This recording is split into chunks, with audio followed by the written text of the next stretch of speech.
Hello. In this video, I'll help you get started on the Chapter 8 homework. For question number 1, we are looking at 3 transactions for Aviles Corporation. Let's complete the first one together. On June 4th, Aviles Corporation purchased merchandise on account from Elias & Company with invoice 100 for $995, terms net 30. Just like we have done before, let's first start with the analysis of this transaction. Aviles purchased merchandise. So, purchases increased. Purchases are expenses, and expenses increase with debits. So, debit purchases. The second part of the transaction is that Aviles bought the merchandise on account, which means that money owed to the vendor, Elias & Company, increased. Money owed to a vendor is a liability and liabilities increase with credits. So, credit accounts payables, which is the account we use for vendor liabilities. And, since we are now using the subledger accounts for accounts payable, we credit accounts payable or Elias & Company. Let's enter the transaction into the general journal by writing purchases into the description and $995 into the debit column. On the next line, we slightly indent and write accounts payable or Elias & Company into the description column and $995 into the credit column. For question 2, you are tasked with recording the following 5 transactions for Beach Surf Store. The first transaction is similar to the transaction we solved for question 1.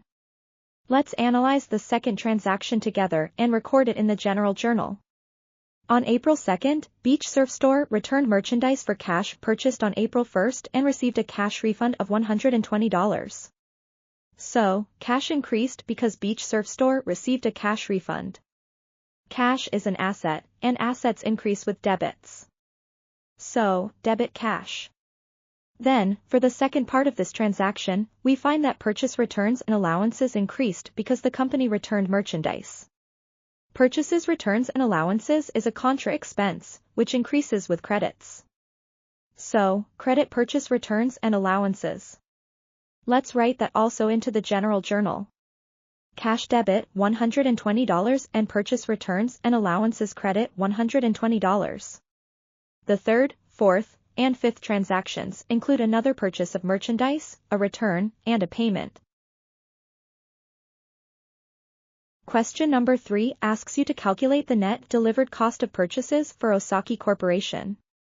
Think about what accounts impact the cost of purchases, which is an expense, and what income statement accounts have normal debit balances and which ones have normal credit balances.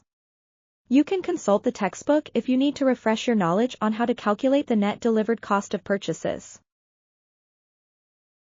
For question number 4, you are tasked with reviewing and posting the transactions for High Country Ski Shop, which is a retail store that sells ski equipment and clothing.